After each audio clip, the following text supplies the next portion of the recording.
اسم كل فكرة ما تعبر عنها،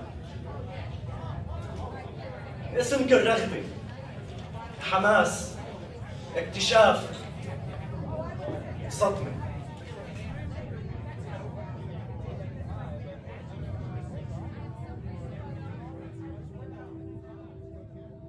من مشكلة في البداية وما زلنا نعاني منها، وهي سؤال مفتوح عندنا، هو احنا عملنا ثقافي وفني ولا عملنا اجتماعي؟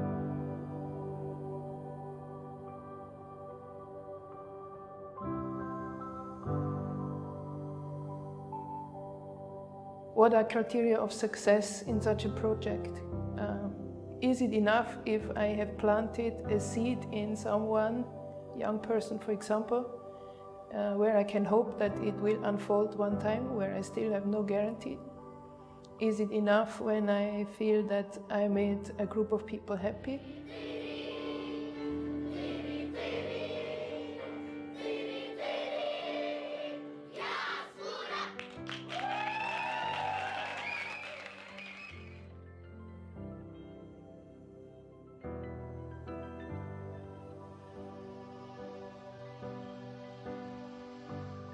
Can we move away from the tyranny of social impact?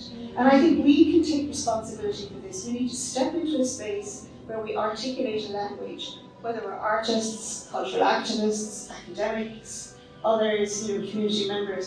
We need to find a way to formulate a language that allows us to claim a space where the notion of social impact is being driven by the work itself and not by others imposed onto the work.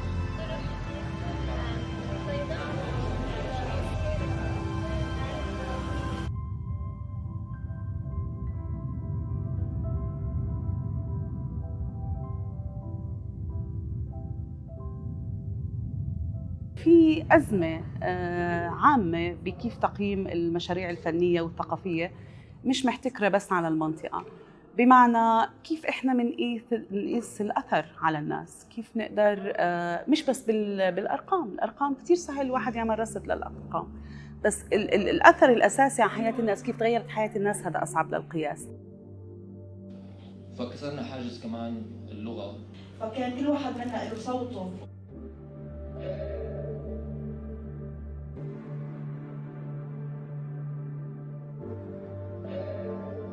نحن مجموعة من تونس تقابلنا في 2011 في ساحة اسمها ساحة القصبة. قررنا انه نحتجه او ندافع عن المطالب اللي نحب نقولها عن طريق الفن كأداة او كوسيلة. نحن لا نبحث عن تصفيق الجمهور او اعجابهم باعمالنا، وانما استفزاز المتقبل والتعويل على فكرة النقاشات التي تطرح بعد كل البرفورمانس والعروض اللي تصير بالشوارع والمساحات العامة.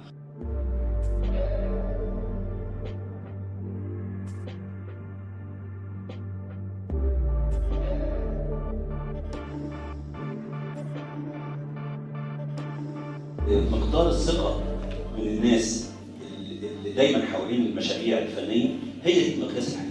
وبالنسبة لي يعني طبعا يعني اكيد في ناس عندها مقاييس اعمق من كده او افضل واحسن بتقيس بشكل عملي اكتر، لكن انا بالنسبه لي بشوف ان الثقه في المكان، في الناس، في المشروع، في الاكتيفيتي اللي بتحصل، اعتقد هي دي المقياس الوحيد. If you see a history of art, especially of theater art and drama literature, you will see that conflict was always central topic of all literature that was ever made. So somehow, maybe people who are dealing with arts, theater, and culture are much better raised to face the crisis. Somehow, we were, by learning about literature, by learning about drama, somehow we were closest to the real truth of being a human.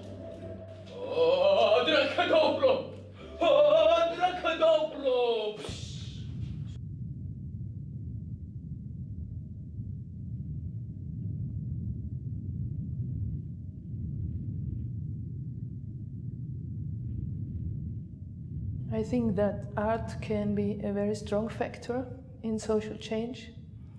particularly in societies who have lived under dictatorship, because it opens a space where people can make the experience that they can create their future and they can take responsibility for what they create.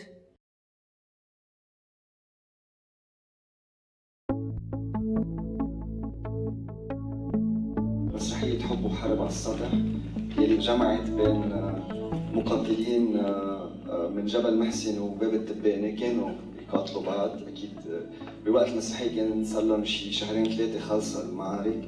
الحالة اللي صارت إنه جمعناهم وعملنا مسرحية معهم وهن كانوا الممثلين فيها، وانعرضت هالمسرحية بطرابلس بالمكان يلي هن كان يعني عم يصير فيه المعارك، وقدام ناس يلي اجوا من جبل محسن وباب التبانة من اهل المنطقة اجوا حضروا المسرحية.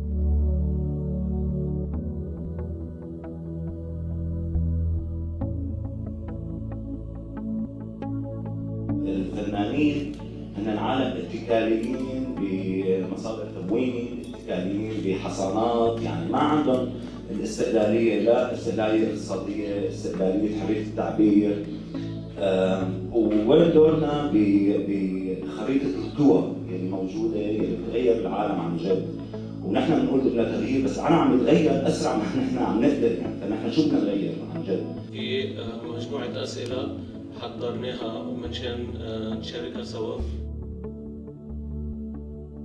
التأثير الاستراتيجي أو يعني النظرة لبعيد تيجي بحل مشكلة تناقض الجودة الفنية مع التأثير الاجتماعي. هذا يعني الإشكال ده لحد دلوقتي إحنا بنحاول نحله وبنتطور في محاولات الحل، ولكن ما حلناهوش، لأن إحنا لازم هو يتعامل على كذا مستوى. يعني لازم طول الوقت نصر على جودة فنية معينة. مشكلة الجودة الفنية المعينة دي إنها حاجة ستاتيك، بينما الجودة في حقيقة الأمر هي ديناميكية.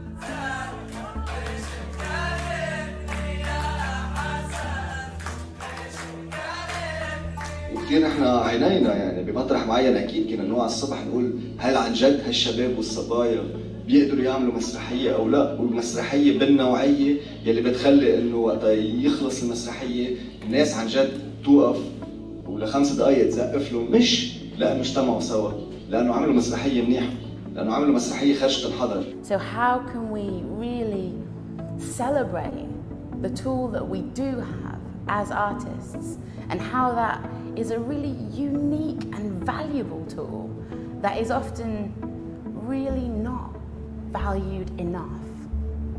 So for me, that's just such a potent ingredient into this. It's artists that are working on this program.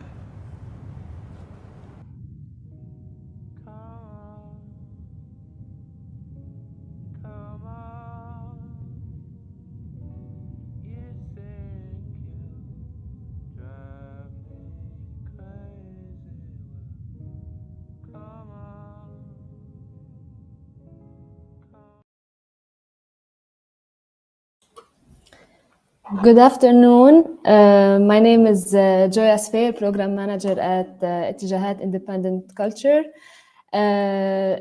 Together with Rana Yazaji, Ettijahat's Deputy Chair, and also who's a researcher, trainer, and cultural manager, Chloe Osborne from the Change Collective, who's an artist, agitator, and creative producer. We are very delighted to take part in this festival. During this session, we will share our experience in the quest to alleviate pressures on artists and cultural practitioners through the work of Create Syria. I want to begin by quickly introducing Ettijahat. Founded in 2011, Ettijahat is a cultural organization working to promote independent culture across the Arab world. Our main goal is to activate the role of independent artists in enabling cultural, political, and social change. We also seek to build a strong and authentic relationship between culture and art and all other sectors of society. And we aim to achieve this by supporting artists and cultural practitioners through 4 areas of action: production and promotion, supporting cultural research, empowering art in exile and promoting social change, and empowering arts education and capacity building. When the use of culture and arts to engage displaced Syrian communities began around 2013, there was a growing need for frameworks supporting works around the arts that deliver impactful change in communities. The Create Syria model was developed then to support artistic work in the context of communities by exploring different approaches to deal with the arts in peculiar and more effective ways. Create Syria program seeks to increase the capacity of artists to contribute to the development of stronger, more cohesive communities through the design and delivery of community arts initiatives that focus on experience and artistic quality. Together with the Change Collective, our consulting partners, we were able to accompany more than 20 projects already implemented in Syria, the Arab region, and Europe, directly supporting 14 artists and more than 10 institutions and artistic bodies through seed fund and skill-based trainings that help them build new skills.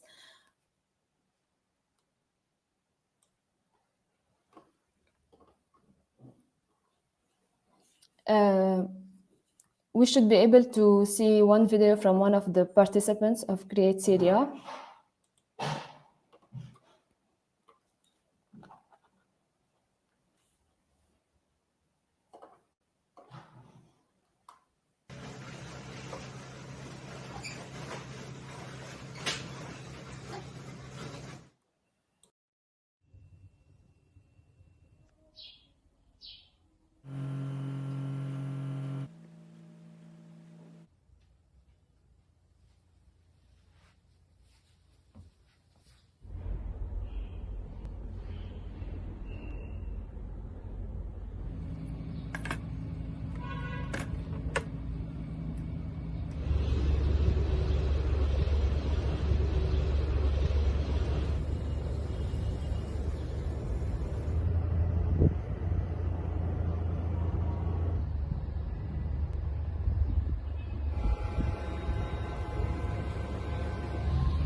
So, the video we have just seen is for Iyas Shaheen. As Joya said, he's one of the participants, the artist participating in the last year Create Syria cohort. He's an architect who has been working on what he calls archi-theater, through which he is revisiting the entire concept of architecture and its relation to the city and to the dominant and marginalized everyday lives, everyday sounds and narratives in this city.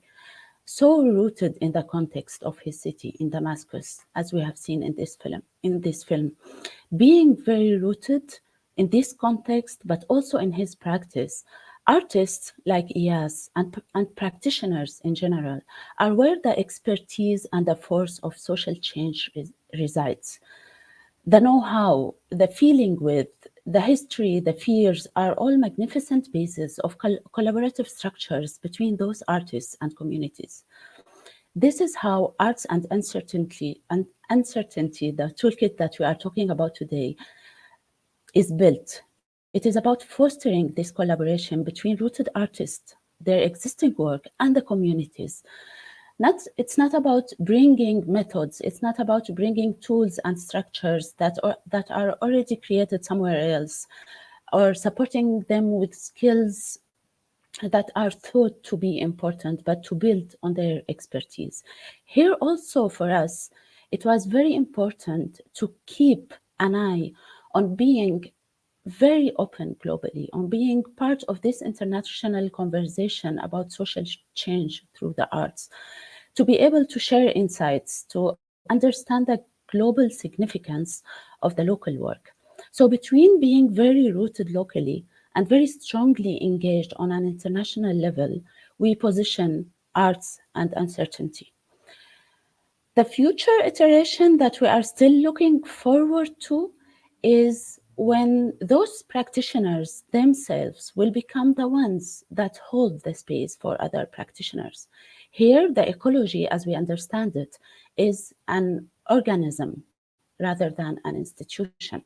And this tension, we have been working and trying to deal with, developing the toolkit. And this is why I'll go also now to Chloe to talk about the level of sensitivity that we try to carry on dealing with our language. The language that Create Syria uses is very specific, Chloe. It is to make sure that we are clear about this work as other than an artistic or cultural project. So what's the language we are working with here? Thank you, Rana. We decided in Create Syria that we needed a specific terminology that defined the work that was being done as not having a predefined artistic outcome. I wanted to take a moment to share with you the 4 key characteristics of what we use as creative interventions. So the first of this is that creative interventions contribute to resolving crisis or bringing about a particular cultural change in a specific community at a specific time. The second is around duration. So creative interventions are planned in a short period of time because it involves a quick interaction with an urgent crisis. So this doesn't mean that the intervention cannot have a longer term vision or that it can't evolve into a long-term project, but it isn't conceptualized or initiated as that. The third thing is about who initiates a creative intervention. And with this, we are really specific. So the creative interventions are designed and implemented by artists from the concerned community itself. They might also be initiated by artists from a different community when there's a personal motivation to intervene in another community's crisis, but it's worth noting that it is not institutionally led. It is a ground-up process where the co-creation with the community in crisis decides what the work is. The fourth point that we wanted to share with you is that a creative intervention doesn't start from an external perspective, an external process of community analysis, but it starts from a phase of actual communication and interaction with the specific community. The intervention, in essence, is the community interaction, the interaction between the community and the creative process. So the idea is that the creative strategy emerges from the conversation rather than being preset. What's interesting within Create Syria is how this plays out within a cultural hierarchy of artistic forms. And Rana, could you share with us some of the ways in which we saw that manifest in the different iterations of Create Syria? Thanks, Chloe. Yes, indeed. Also in arts for social change, although it is an unconventional sector, I would say, especially when we talk about creative processes in collaboration with highly stressed communities like the one we work with, we find ourselves often overwhelmed by dominating art forms that have proven effective and labeled successful or appropriate or acceptable or accessible for communities. And maybe we all have the example of Theatre of the Oppressed in mind. Would we just take a second and imagine what if Theatre of the Oppressed stayed a local form in Brazil and didn't spread around the world, what we would be doing today? There are reasons for that, and it's only an individual attempt to ask why. I would say because often our work is guided by conscious or unconscious assumptions that we hold on our communities. So we assume, for example, in a certain community that people will not interact with modern dance workshop, or that we assume that older men will not accept to take part in something in which they need to draw on their hands or fingers. But also because we are highly challenged in our contexts. So it is safer to work with a practice that we really know. This doesn't mean that we lack the courage to experiment, but because we always have different unknown factors in our initiatives that we want to be at least safe and confident in regard to our artistic tool. Also, and only maybe, because we have the know-how, for example, because there is a long tradition of this art practice, and it is accessible for us to know more about it, to see experiences, and to inform ourselves. So there might be many other reasons, but this is only an attempt to share with you. Thanks, Rana. I wanted to invite you at this point to just reflect a little bit on how this process of creative intervention manifests. Does it have a linear chronology because of the reduced lead-in time and the need to act with urgency in this case? Well, being myself an advocate for institutional strategic planning, I wouldn't hide that it was painful for me personally, especially during the creation of the toolkit, Arts and Uncertainty, to be able to put my entire practice into questioning and to accept to deal with uncertainty and the huge agility, openness, and chaos that it might implies and requires. So to answer your question, Chloe, no, it's not that linear. And we see kind of a graph where we try to illustrate how this trajectory, we call it trajectory, we don't call it project plan, we call it a learning trajectory. This is an illustration of how we understand it. So Create Syria sees the individual who is an artist and not a social factor as the starting point of the positive change that we imagine. It is a methodology, yes, but it leaves room for the individual. We imagine it to be a collective process, but it also doesn't impose a group identity or value that is greater than the individual identity and value. Instead, we believe that group impact enhances this individual impact.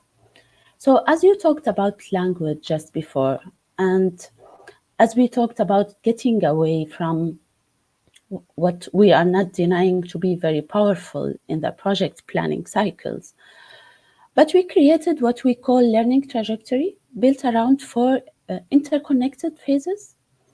And we always start by connecting, as I said, by the individual. So on what do we base our creative experience as individuals, but also as a group? What are our personal, social, and artistic motives to be engaged within this community and within this practice? How do our identities and cultures change with time? And does the artist have this right to talk about other people or to tell the stories of other people? And what ethics do we need, or should we be aware of entering a community to carry out an artistic project? So those are the main dominant questions that we imagine this trajectory, starting with creating an artistic intervention. After that, we imagine that we will start exploring our history, our stories, but also exploring the communities and what should change in this community, and how do we decide what should be changed, and how could this be changed, how the change occur. More specifically, how this change occur through the arts and not other means and tools. What's the power of art, we should ask at this moment? And why is art capable of this social change that we are imagining? Do we build the change ourselves, or do we simulate others to bring about change? And what do we imagine others bringing to this change? Now we imagine the group of artists or the artists to be kind of connected with themselves and with the environment, have explored their interest and their motivations, and now maybe ready. And as we've said, it's not a linear, we can go back from explore to connect, and feel that we need to create this more individual, this stronger individual connection at any moment, for example. And then we go into the creation and designing. And here it is about what's the ecosystem of art for social change in this context that I'm working in, and where do I stand in this ecosystem? What role do I play in it? What can we learn? To look around and see what can we learn from other artists, maybe to look in the past also, not only around. How did these artists build their projects, but also how did they organize themselves and their relation to the communities? So what are the conditions that we need to meet in order for the community members who are supposed to be benefiting from this project to be also taking a leading role in it, in deciding what will come from the creative process as a whole? So to be the leaders of it and not the beneficiaries of it. How can we use everything, all the assets we have acquired so far to build this influential and resilience intervention or creative intervention as we imagine? And then to go through and to be able to hold that openness and keep it very guarded throughout the whole process of working with communities, but also being aware that we need to stop at a certain point and reflect. And here, very honestly, the reflection, which is the fourth area of this trajectory for us, is about also what's called in the cultural management literature, monitoring and evaluation. So in the case of arts and uncertainty, we are very openly saying that it is very important, highly important, to pose this internationally challenging question of how do we evaluate the impact of art for social change. But we wanted to add the concept of learning to it. We don't want only to monitor, we want to learn. So how can we improve is a question we ask ourselves at this stage. And did our efforts really achieve the desired goals that we wanted to achieve?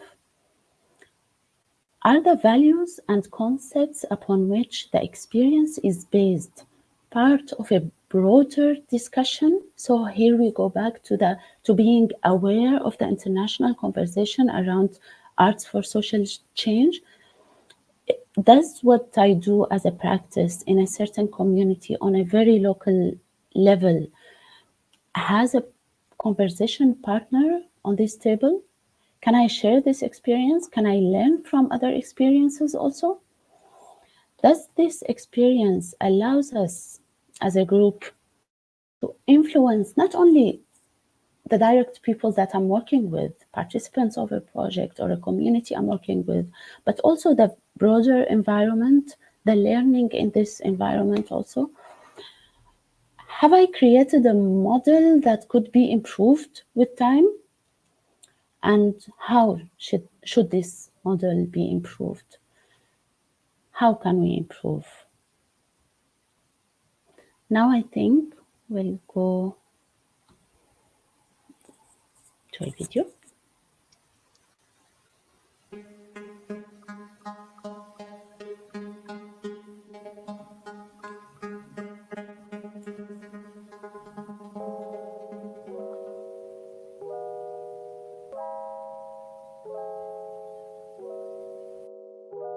One of the really good collaboration with an artist that I met with a stranger that became a friend was really interesting, because I was really feeling like I have to be perfect, and I have to choose my right words, and I have to look that I have knowledge and I'm really smart and I know everything about the topic.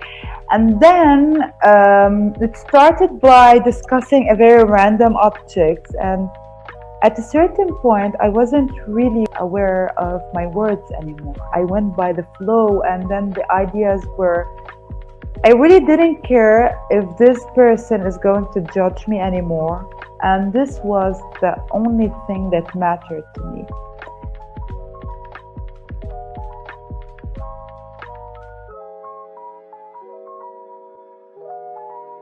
How do we connect? How do we work? How do we collaborate effectively with people that maybe we don't know so much about? I would say it's key to be able to show up as a person as well as a professional, that you don't just privilege what it is that they do, but you also spend the time thinking about how you're going to be working together, but also thinking about how do you also show up as a person. Whenever you need to work with anyone, you need to know him very, very, very much. That's why we do a lot of meetings, a lot of provas, a lot of rehearsals, just to build this dynamics, because it's even harder online than the live. A really important thing for me is to share work and respond to each other's work. And I was paired with an artist. We'd never worked together, we knew very little about each other, and we needed to create something in a month. I needed to quickly kind of try and understand what inspired her. But the thing that really helped us connect to understand what drove each other as an artist was when we began to talk about what shaped our identities, talking about our family histories and identities, and that was the part which really helped connect. I'm thinking about collaboration and collaborating with artists when I don't know anything about their art form. And that has reminded me of a wonderful project I did with a felt artist, with Gabby McGrath. And right away, Gabby said, let's just get together and then we'll felt and we'll talk about the project and we'll get our hands making something right away. And that was a great beginning.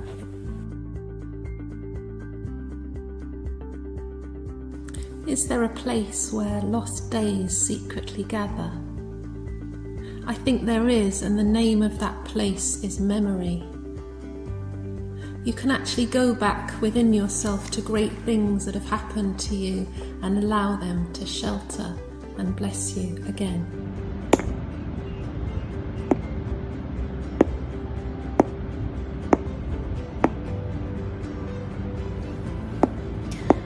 How can we stay humble in the search for the extraordinary? How do we seek the extraordinary in the ordinary? When was the last time you found inspiration and beauty in the mundane?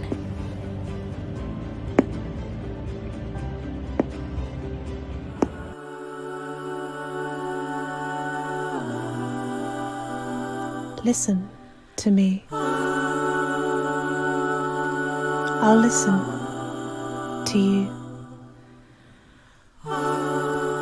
Listen like you're hearing the voice of the earth. Because you are, and we are. For me, whenever I think of time right now, and I just, what is time right now? For me, it is 2 o'clock. So we need to do actions. We need to keep our tools alive all the time. So let's do.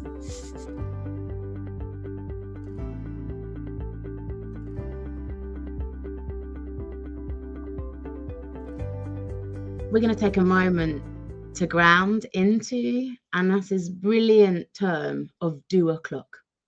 I'm going to invite everyone just to stretch out your fingers, to like sit up a little bit.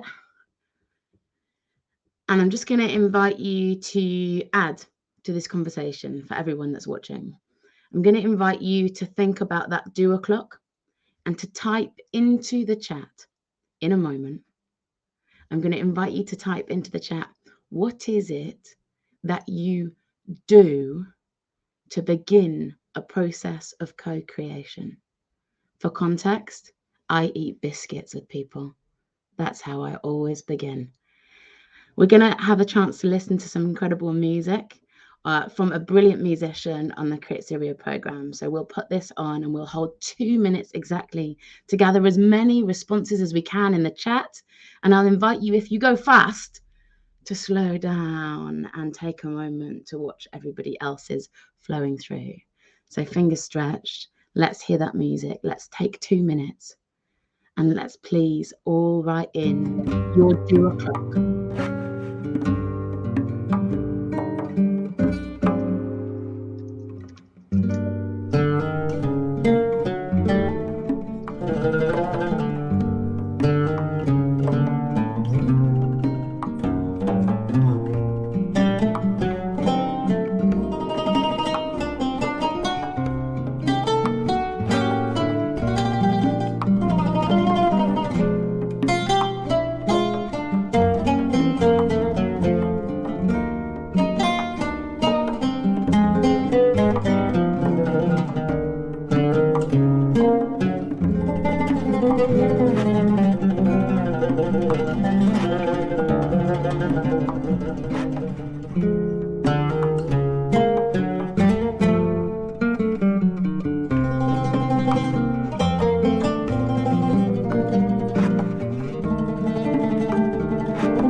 We'll just hold on for a moment while people pull their answers up from their toes. They move out of a listening state into a talking state.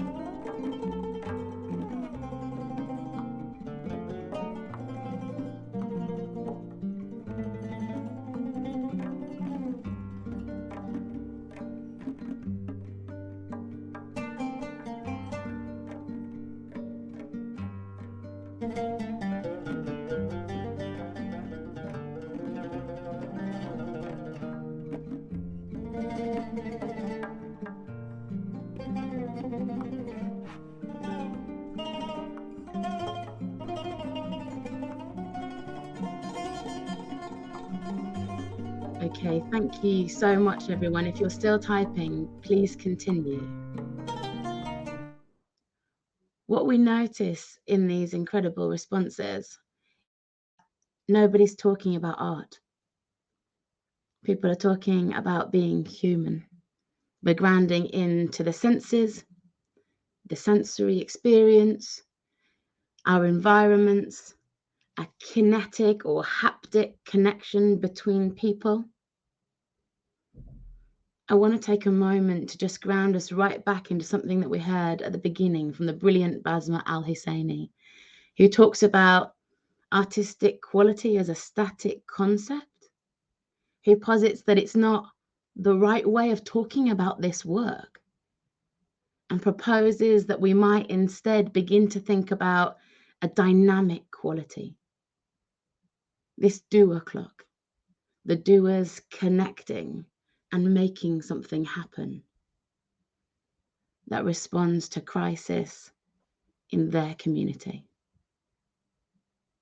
Thank you everyone for taking that moment and for making your fingers work. I'm going to hand back over to Joya in this moment. Thanks, Joya. Thank you, Chloe and Rana. We will be sharing with you the link for the toolkit. Please use it as, feel free to use it as a resource. Share with us your discoveries.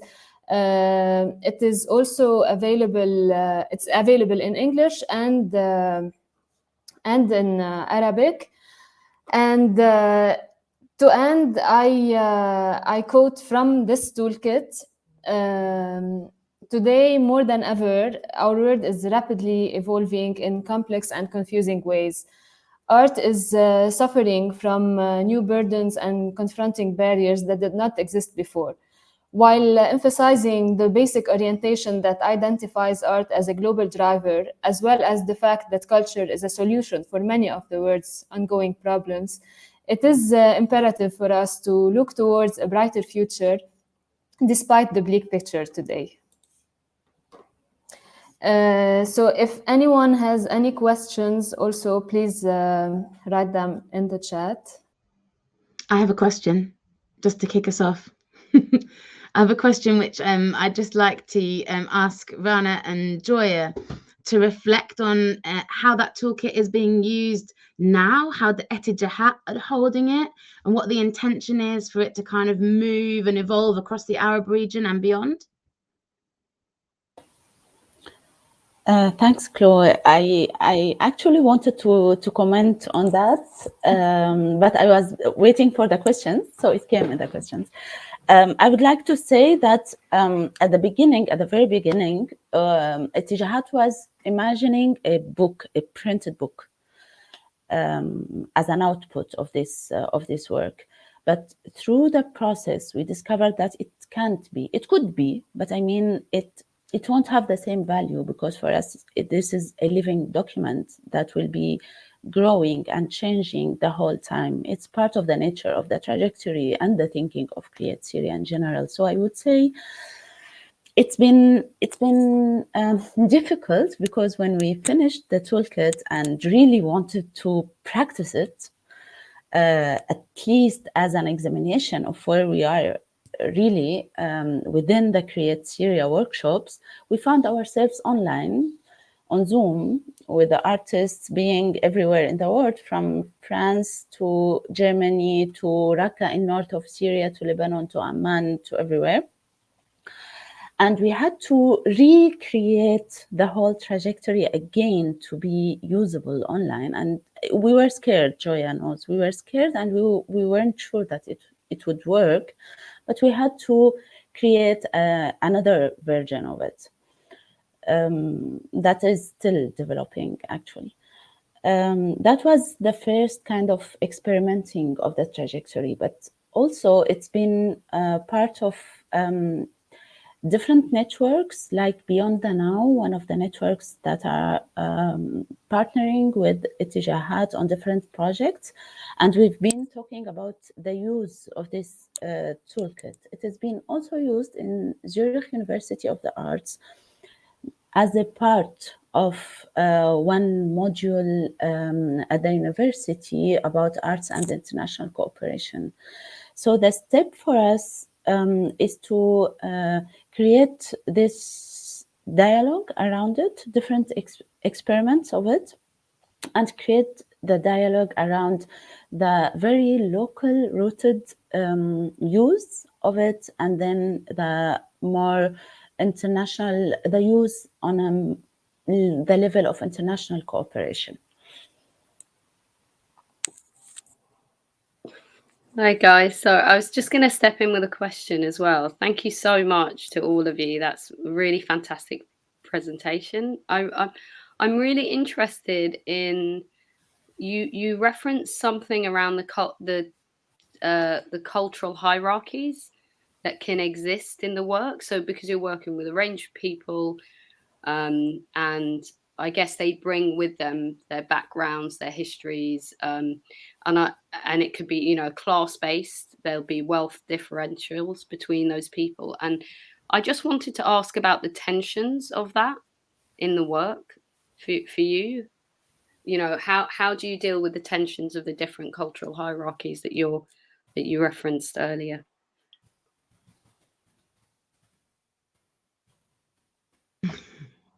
I can start talking to that and maybe hand over to you, Rana. Some of the work within Create Syria was around creating space to surface and discuss it as a starting point, because a lot of it goes unspoken and means that people are acting out of assumption rather than out of knowledge. So part of it was around exposure and connection and conversation across different practices, rather than people sitting within silos of practice within the region and beyond. So we found a lot that the kind of people that were working in theatre oppressed were talking to other people who were working with theatre of oppressed. People that were working with poetry were talking to other people who were working with poetry.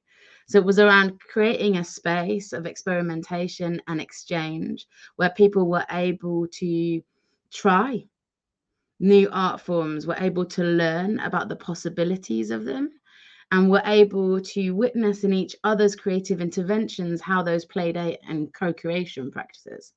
So part of it was around that exposure and that connection. And I would say the other thing, just to link over, which Rana, you'll talk more eloquently on this, but is around that kind of international perspective of understanding that the cultural hierarchy that plays out within your community is totally different to somebody else. Rana, did you want to speak more to that and specifics? I'll try to be a little bit structured because I have many ideas in mind, but I would focus on two aspects of this important question, Fawzia. Thank you for that. First, it is about unpacking the complexity of the identities of artists and partners communities, because as Chloe said, we start with a lot of assumptions, and normally it is convenient to start very professionally, so to come introduce yourself, what art you do, and so peeling all these layers of identities and trying to go as much as possible to accepting how complex our identities are, but still being able to work together, is a specificity of our interest, I would say. And it is important not only because we work across regions or across countries, but also because we work in a region where identities, they are complicated anywhere in the world, but they are labeled to be complicated in Syria, for example, in Lebanon, in other countries where you are not supposed to have a part of the identity of the group that your group is fighting with, etc. So that's one area of my answer. The second area would be around, I would say, simply to try another approach to what institutions usually adopt, but not a contradictory approach, as much as to put an alternative. So we're not saying that international institutions that work in social change in difficult areas adopt positive, powerful, or less powerful approaches to working with the arts, but to say that there are more bottom-up approaches that could be also international and not stay in the local. So this is the suggestion on that level, I would say. And if I and Chloe answered, I would also like to mention that there is a question in the chat. Maybe we have answered it. It is, we don't see it as a specific for the Arab region. And this is what we just talked about in the last question, just after you posed your question. We don't see it this way. We think it is something very local, but at the same time that could be tested everywhere, because it doesn't build on a specific cultural aspects of this region or a specific country. It builds on an accumulation of processes that we try to analyze and experiment from around the world. And yeah, we've put our proposition that we would really love if it's not specific to the Arab region, to be very honest. Rana, it is also worth mentioning that the toolkit itself contains actual case studies from different parts of not just the Arab region, but also France and UK. So you might see there that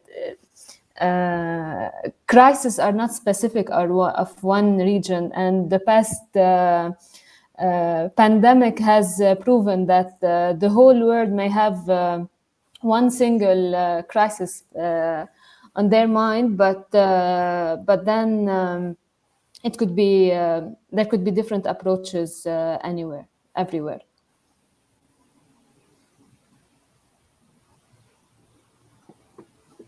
Just going to highlight, there was another question as well. Thank you so much for your thoughtful responses. We've got a question from Sarah asking what was the impact do you think this work did have on your co-creators, so the people that were involved in the project, and was it what you expected?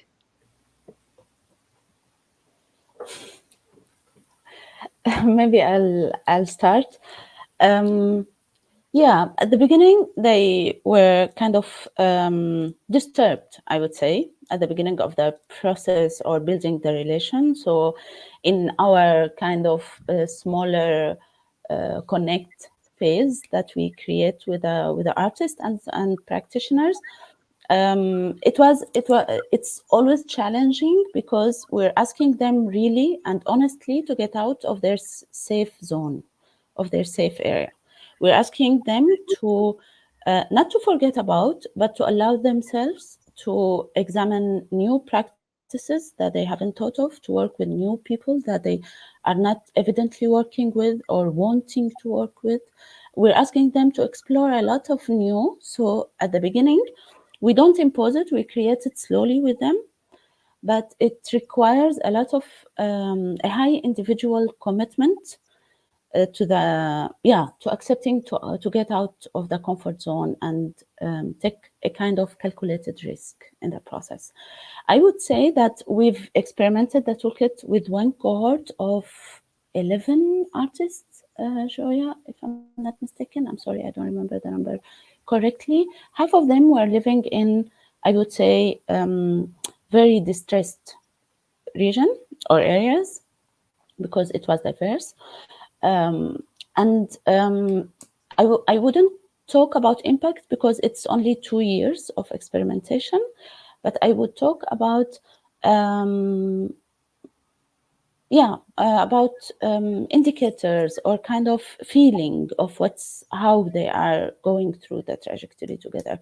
Normally, when an artist send a proposal to a funding entity that says, no, it's not a funding, it's a capacity building program, as Ettijahat announces, Create Syria, they expect always to have a trainer who tells them what kind of project planning process they need to lead on, etc., etc.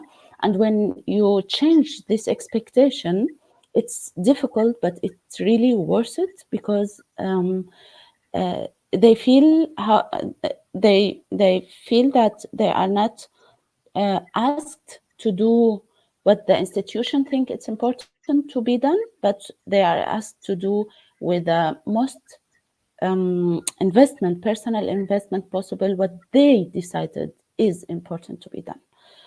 And the process, there are phases, there are exercises. If you go to the toolkit, you will find a lot of techniques, tools, exercises, games that are proposed under each of the 4 steps of the trajectory, but then they are very free to design their individual trajectories and then work together through these individual trajectories. So there is no one trajectory for all artists in a cohort of Create Syria.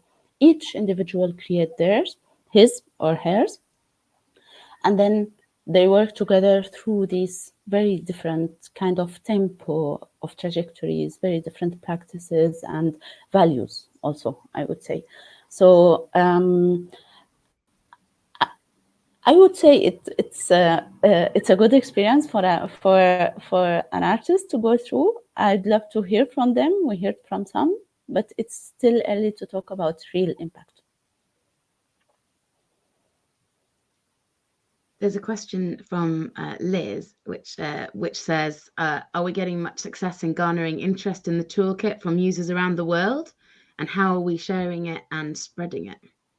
Which I think is an interesting moment in this kind of hyper digitalized, content saturated landscape that we're currently navigating. Joya, do you feel kind of comfortable reflecting on where we're at with the toolkit? Yeah, this is actually still being experimented, as we said. Rana already mentioned how we are using it within our programs, but also within the networks Ettijahat belongs to. And this is one other opportunity also where we, when we share this toolkit with different practitioners, different organizations, we really want to test how it can be seen, discovered, and what discoveries may come from it through the different practices. So this is still in process. We try to share it in more global context, and we'll just see where it will take us.